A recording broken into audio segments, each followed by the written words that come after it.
Hi friends, जय जगन्नाथ। शिवानीर दुनिया channel रे आपण मानक स्वागत। आज आम कार्तिक मास स्पेशल हबिष डालमा बनैबा। आउ एटा बहुत सहज रेसिपी टीए। कार्तिक मास रे प्राय समस्ते यही डालमा को बनै थांती। चलंतु आज रेसिपी स्टार्ट करिबा। हबिष डालमा लगी बेसी किछि सामग्री आवश्यक होई न थाए। बस मुझे अल्प किछि परिबा नै जाइछि जो गुडा के हबिष डालमा रे व्यवहार करा जाय थाए। कंचा कदली को एमती बड़ बड़ पीसेस रे काटी रखी। मु गोटे बड़ साइज कंचा कदली काटी नहीं।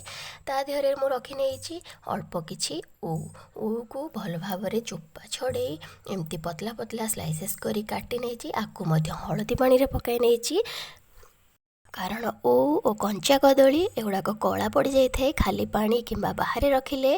तापरे 7-8 पीस मु नहीं सारू को मध्य चोपा छड़े पानी रे पकाई रखी नहीं।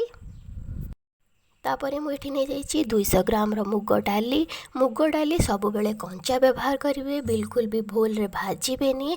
आ फाड़े नड़िया को मुझे कोराई रखी। 2-3 इंच अदा को मुझे छेची नहीं। आपण चाहिए अदा सहित कंचा लंका छेचिकी नहीं पारे।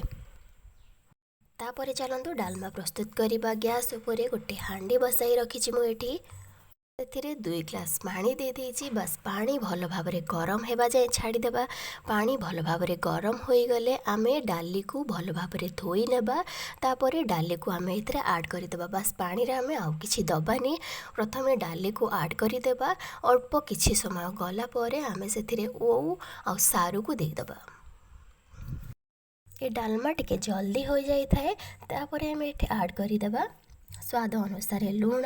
कदलीटा जेहेतु जल्दी सीझी जाए थे ताकू आम पछरे ऐड करवा। एसबू को दे आम एमती भल भाव में टिके गोलाई नेबा। तापरे फुटिबा लगी छाड़ीदेबा।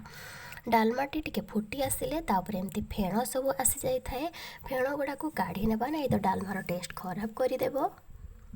जेहेतु आम एठी कंचा मुग ओ सारू कदलीर व्यवहार करुछंती तो डालमार एमती फेण आसी थाए। फेण को आम निहाती काढ़ीदेबा भल। माने रखिए हबिष डालमा रे हळदी बिल्कुल भी पड़ेनी। अल्प किसी समय डालमा फुटीगला आमे से ऐड करदेबा कंचा कदली को ऐड कर सारिबा परे छेची रखिथिबा अदा को ऐड करदेबा। जेहेतु ये डालमाटा पूरा सादा सीधा सिंपल वे रे होता है तो अदा छेचार फ्लेवरटा डालमा रे भल आसी थाए। तापर ये सब को दे एमती गोटे थर गोलाई नेबा। गोलाई सारी डालमा को भल भाव में फुटवा लगी छाड़ीदेबा। मुझे अल्प समय पर कभर करदेवी। आउ जितेबाला कभर करेंगे मन रखिथे एमती टिके हल्का फांका रखिथे नाई तो डालमाटा उतुरी आसब। 10 मिनिट पर एमती डालमार ढांकुणी को काढ़ी देखीदेबा। ये अधा अधी डालमा सीझी गलानी। परिबा आ डाली अधा अधा कुक हो गलानी। डालमा हेबापी आउ अल्प समय लगे। एमती आउ थे टिके डंकारे गोलाई नहीं पुणी आपड़ चाहिए कभर करें ना तो एमती खोलारे स्लो फ्लेम रे छाड़ी पारे। मु अल्प समय पर कभर कर छाड़ीदेवी। बस देखो मुझे छोट छोट 2 टाला गुड़ पकई। आपड़ चाहिए स्किप करेंगे हेले खट्टा मीठार बालांस आने लगी गुड़ पकईले डालमा टिके बहुत भल लगी थाए। तापरे कोराई रखिथिबा नड़िया को मुझे ऐड करदेवी। आउ अल्प समय पर डालमा को कभर कर छाड़ीदेबा। तापरे देखो अल्प समय हो गलानी 5-7 मिनट भितर डालमा पूरा कंप्लीट आमर सीझी गलानी। बस एमती ही सीझा दरकार। देखो डाली पूरा खोली सारानी। तापरे परिबा गुड़िक मध्य एटी भल भाव में कुक हो सारानी। मुझे सारू को कट कर देखेबी। देखो ये परिबा केमती भल भाव में सीझी सारानी केते इजिली कट हो जाऊँगी। तापर यही स्टेज रे आमे गैस फ्लेम को ऑफ करी छाड़ीदेबा। हेले यही स्टेज रे ही गुआ घी पकई हबिष डालमा खाई पारे। जेहेतु आम एटा घरे बनाऊँ तो अल्प किछि छुंक ये ऐड करवा। से मो गैस उपर गोटे कढ़ाई बसाई नहीं 2 चामच दे देछि गुआ घी 4-5टा सुखिला लंका और अल्प किछि जीरा भल भाव में फुटी आसिले ताकू आम ऐड करी फटाफट कभर करनेबा।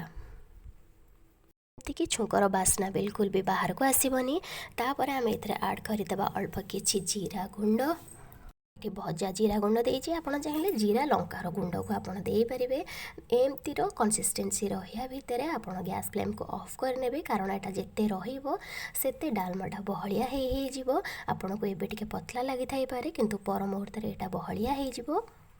सांग माने मो चैनल को सब्सक्राइब कर दियंतु, लाइक करंतु, शेयर करंतु।